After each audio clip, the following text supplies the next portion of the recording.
A Plaguelands Media production. Hey everyone, this is Hugh from Plaguelands Media bringing you another book review today, so cheers. Now, today's book review is one that the book flew under my radar for many, many years. I've never heard of this author before. I'd never heard of this book before. There are actually 3 books in this series, and I do have all 3 of them, and I do plan on reading and reviewing all 3 of them. And that is the Isaiah Coleridge series, starting with book 1, Blood Standard by Laird, Barron. Now, the reason I picked this book up was because I watched another book review online on YouTube, and the reviewer made a very distinct comment that Blood Standard was almost a mixture of Jack Reacher meets Cormac McCarthy. Now, I am a huge fan. Let me rephrase.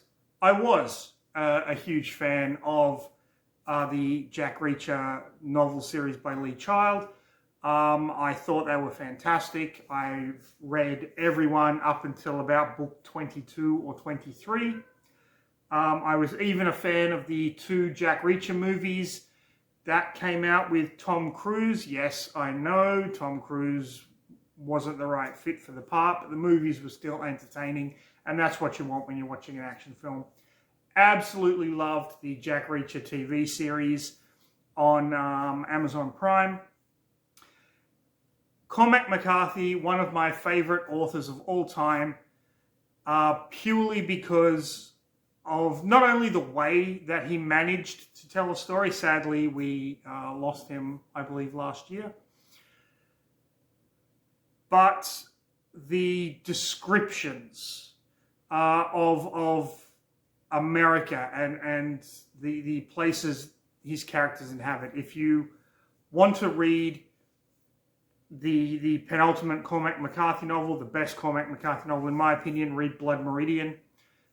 It is absolutely fantastic. I read and reviewed his final 2 novels, The Passenger and Stella Maris, last year. You can find those on the channel. So when someone says, hey, let's smash a Jack Reacher-esque character with Cormac McCarthy style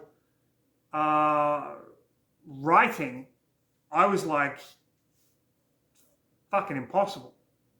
I mentioned this to a friend of mine, and his exact words were, what the fuck?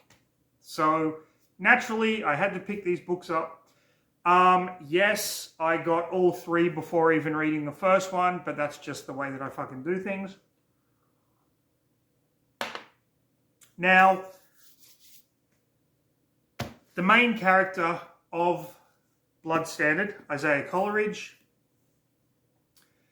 very Jack Reacher-esque. If you've ever read a Jack Reacher novel, you will know that he is this ex-military cop, travels around America, and basically just solves problems. It's almost like a traveling angel story.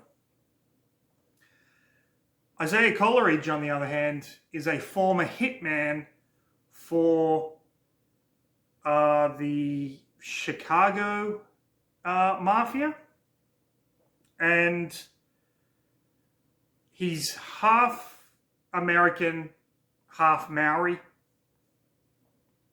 Now, the story is told completely from his point of view, which means when you are reading a book in first person, unless it's something like the Lonely Bones or something along those lines, you know the guy's going to get out of whatever trouble he's in. But that's not the fun of these books. The fun is, how much trouble is he in? How much pain is he going to suffer? What are they going to do to him? And how the fuck is everything going to resolve? He is a former hitman for the Chicago Mafia who is now living on a farm in upstate New York. And a girl goes missing. The granddaughter of the owners of this farm. And he takes it upon himself, with the help of some of the people that work on the farm. He takes it upon himself to try and find her before it's too late. That's the plot of the novel. That's what you're getting in for. He uses his hitman skills. He uses his connections to try and kind of solve this girl's disappearance. Did I enjoy this book? Is that a yes or a no? I don't speak, kitty. Oh, I see, because I'm sitting on your blankie. Oh, I'm sorry. I'll be done in a little bit. Did I enjoy this book? Yeah, I really did. I think Isaiah Coleridge is a fantastic character. I think Laird Barron's writing style is phenomenal. And yes, there are shades of that Cormac McCarthy description of the American landscape, be it Alaska, be it New York. It was just a roller coaster ride that I thoroughly enjoyed. Now, I will say, the ending to this book, it wasn't disappointing. Hey, Bella Bear. Okay, I'll move over. I'll move over for you, mate. There you go. You silly old man. It wasn't disappointing by any stretch of the imagination. It was surprising and it was fitting. Not at all what I expected, and that is a really, really good thing. It throws a curveball right at you as the reader. So, if you don't want this spoiled, there are 2 other books in the Isaiah Coleridge series. I believe there might even be a short story. I'm not too sure about that. But those books will definitely be read and reviewed on this channel this year, for sure. I mean, I know I still have to review The Most Offensive Book. I am getting around to it. Don't worry, it will be done. But in the meantime, stick around for a spoiler-filled review of Blood Standard in the next episode of... Read a fucking book. Read a fucking book. Read a fucking book. People. Okay, so... let's start with the main character, Isaiah Coleridge. His father was a military man, so he grew up as a military brat. His father was married previously. They got a divorce, and then while overseas in New Zealand, his father met his mother. They got married and they had kids. He's got brothers and sisters. They don't really talk all that much, and he and his father fucking hate each other. Now, his father's past is a little bit checkered. His father, to be fair, was a fucking prick. And ended up killing his mother. And the truth eventually comes out as to why he did that, but it's not really pertinent to the story. We do find out eventually that his mother was going to kill his father, and it was almost like a self-defense thing, but it doesn't really matter. So, Isaiah has this kind of uncle, this guy that knew his father, called Apollo. And because of Apollo, he gets into the gangster life. And he becomes a hitman for the Chicago Mafia. A really fucking good one. You get this idea that because of his half Maori heritage, he had trouble, because they moved around a lot, being a military brat, and he had trouble kind of fitting in and things like that. So he got into a lot of fights and whatnot. So he was kind of a bad kid. And he becomes a hitman for the Chicago Mafia, and they send him to this town in Alaska at the beginning of the novel because this guy, Vitoli Knight, is having trouble with some of his men, and they want Isaiah to kind of put the screws on them and just go, look, calm the fuck down and do your fucking jobs, which he does very, very well. Vitoli's right-hand man is this guy called Tony Flowers, and one day they decide to go hunting. And Isaiah goes along kind of with them. He's kind of invited along, so to speak. And in actual fact, they are hunting walruses because they want the tusks, because they want to get into the ivory trade. Now, the Chicago Mafia has said, no, do not do that shit. It's going to bring too much heat down on us. But Vitoli Knight kind of wants to do it anyway. So they go to this place where there's all these walruses kind of laying around, and Vitoli Knight starts shooting them, and Isaiah, he's a lot of things, but first and foremost, he's like, you don't fucking hurt animals, recklessly hurt animals like this. And so he kind of breaks Vitoli's windpipe, which causes him to have to go to the hospital, which then causes Tony Flowers to basically take Isaiah, and he's going to be tortured and killed because he kind of went against the mafia here in Alaska. In the middle of Isaiah being tortured, there's a phone call which basically is telling them to stop. He's protected, and his uncle Apollo, as he's recuperating in hospital from the torture wounds, gives him money and sends him to this farm in upstate New York.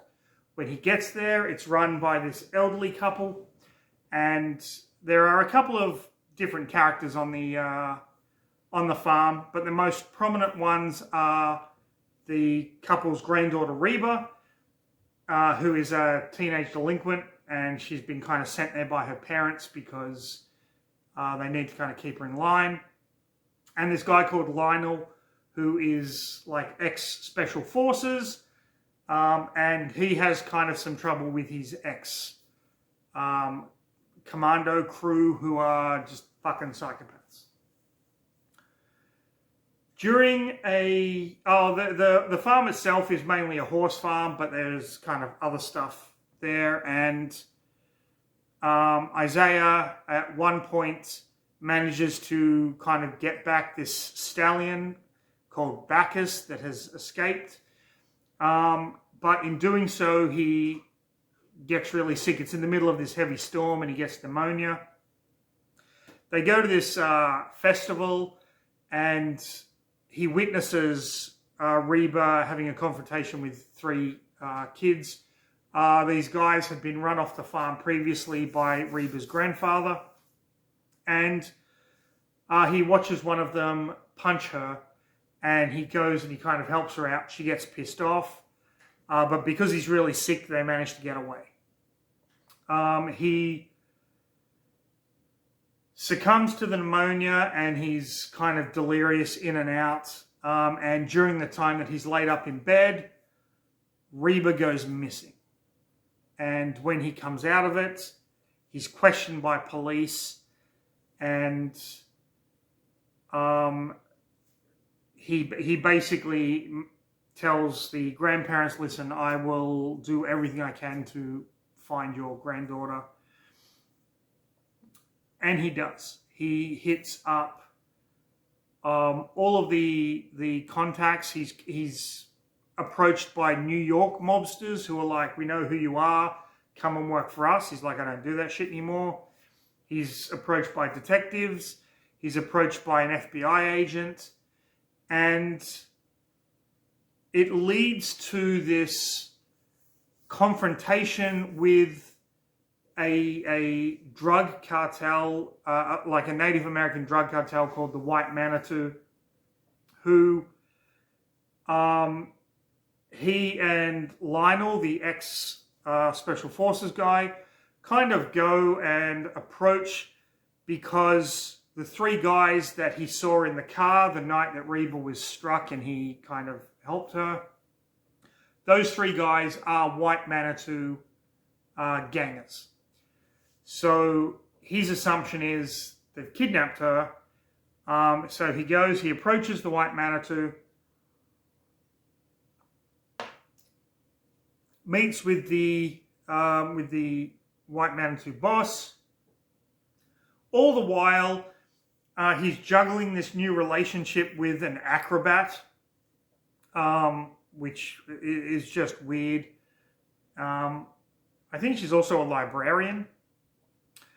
So there's kind of that going on at the same time. There's some run-ins with her ex-husband. She has a son, but she doesn't want to introduce him to her son because she knows kind of what he does. As he's leaving the White Manitou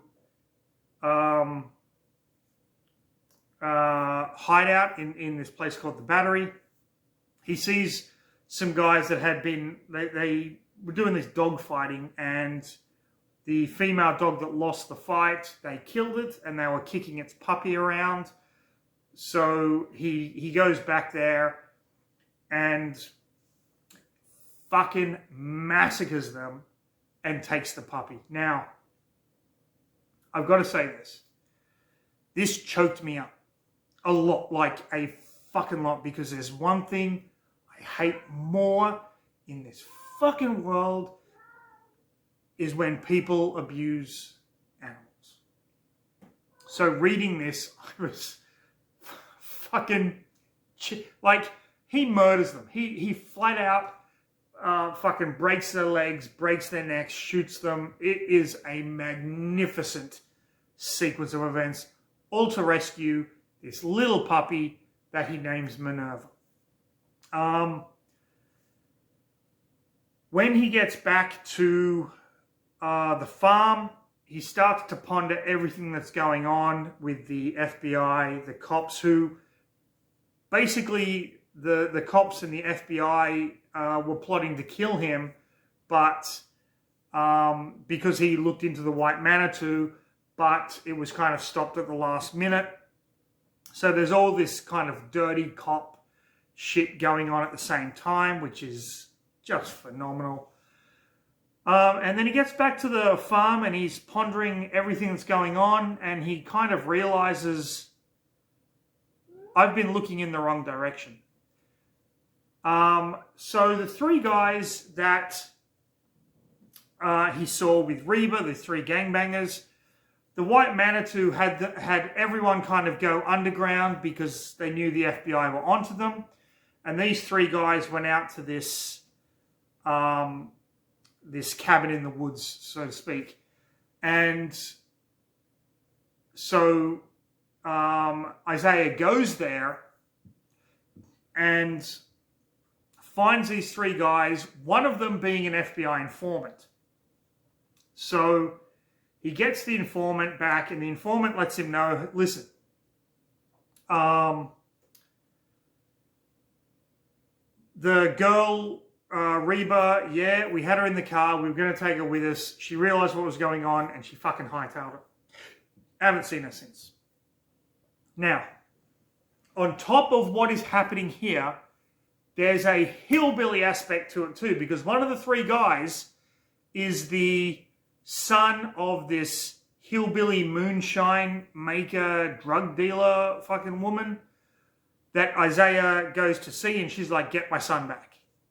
And so there's that plot. So Isaiah is basically trying to find Reba, trying to find the hillbilly son, trying to find the FBI informants, the FBI informant, while at the same time trying to stay out of the spotlight of the New York mafia. So just think of that for one fucking second.